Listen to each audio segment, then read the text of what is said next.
যে কোনো বিপদে এই তিনটি দোয়া ছাড়বেন না। এই তিনটি দোয়া পড়বেন, ইনশাআল্লাহ সাথে সাথে গায়েবী সাহায্য পাবেন।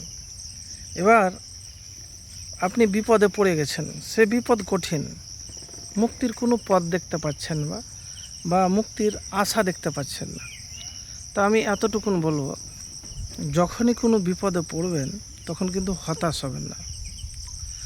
তো সর্বপ্রথম যে আমি দোয়ার কথা আপনাকে বলবো, সেটি আমার কিন্তু বানানো বা ব্যক্তিগত কোনো দোয়ার কথা বলবো না। কি দোয়া? ইন্না লিল্লাহি ওয়া ইন্না ইলাইহি রাজিউন, আল্লাহুম্মা আজিরনি ফি মুসিবাতি ওয়া আখলিফ লি খায়রাম মিনহা। আল্লাহুম্মা আজিরনি ফি মুসিবাতি ওয়া আখলিফ লি খায়রাম মিনহা।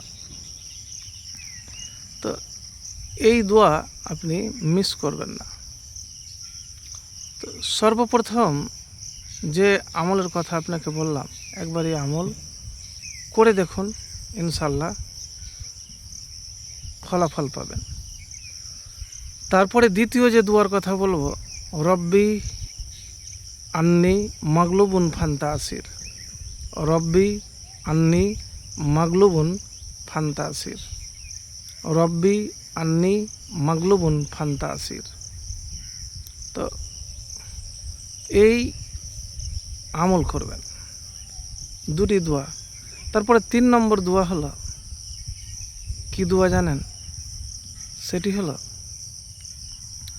লা ইলাহা ইল্লা আনতা সুবহানাকা ইন্নী কুনতু মিনাজ জালিমিন। লা ইলাহা ইল্লা আনতা সুবহানাকা ইন্নী কুনতু মিনাজ জালিমিন।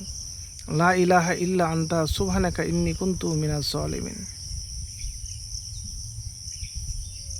তো প্রিয় ভাই, এই আমল একবার করে দেখুন, ইনশাআল্লাহ ফলাফল পাবেন। তো কয়টি দোয়া বললাম? 3টি। 1 নম্বর হলো, যখন বিপদে পড়ে গেলেন, মানে পড়ে গেছেন, হঠাৎ বিপদ চলে এলো, তো ইন্না লিল্লাহি ওয়া ইন্না ইলাইহি রাজিউন, আল্লাহুম্মা আজিরনি ফি মুসিবাতি ওয়া আখলিফ লি খায়রাম মিনহা। রব্বি আন্নি মাগলুবুন ফান্তাসির। আর 3য় দোয়া হলো লা ইলাহা ইল্লা আনতা সুবহানাকা ইন্নী কুনতু মিনাজ জালিমিন। তো এই 3টি দোয়া আপনি মিস করবেন না, ছাড়বেন না। যে কোনো বিপদ আগে এবং পরে দুরুদ শরীফ পড়বেন। দুরুদ না পড়তে গেলে দোয়া কবুল হয় না। তো প্রিয় ভাই, একবারে আমল করে দেখুন, ইনশাআল্লাহ ফলাফল পাবেন।